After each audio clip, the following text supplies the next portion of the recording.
पर्यटन नगरी मालवणकडे एकीकडे सध्या पर्यटनाचा जोर वाढलेला असतानाच दुसरीकडे पर्यटकांकडून काही चुकीच्या गोष्टी घडताना दिसत आहेत।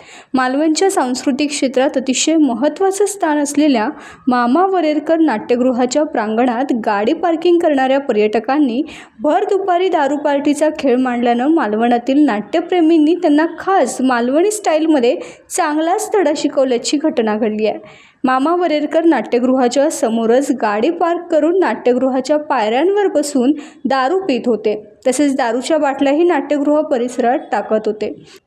हा प्रकार लक्षात येताच काही जागरूक मालवणवासियांनी तसेच नाट्यप्रेमींनी त्या ठिकाणी धडक देत पर्यटकांची चांगलीच कान उघडणी करत त्यांना मालवणी स्टाईलमध्ये प्रसाद दिला। तसेच त्या पर्यटकांना उठाबशा काढायला लावून माफी मागण्यास भाग पाडून पुन्हा असा प्रकार घडणार नाही हे त्यांच्या तोंडून वदवून घेतलं। सांस्कृतिक स्थळी नशाबाजी करणाऱ्या पर्यटकांना दिलेल्या दणक्याची मालवणात जोरदार चर्चा सुरू आहे।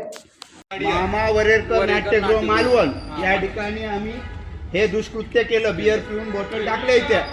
नाट्यप्रेमींची आणि मालवणवासियांची माफी मागतो असं बोल आधी मामा सुरू कर। मामा वरेरकर नाट्यगृह समोर आम्ही बेशाईचा कार्यक्रम केलाय, आम्ही त्यांची माफी मागतो। आम्ही इथंही घेऊन जातो, आमच्याकडनं परत असं होणार नाही। टाइम्स डिजिटलला लाईक करा, शेअर करा, सबस्क्राईब करा आणि बेल आयकॉन दाबायला विसरू नका। Times digital.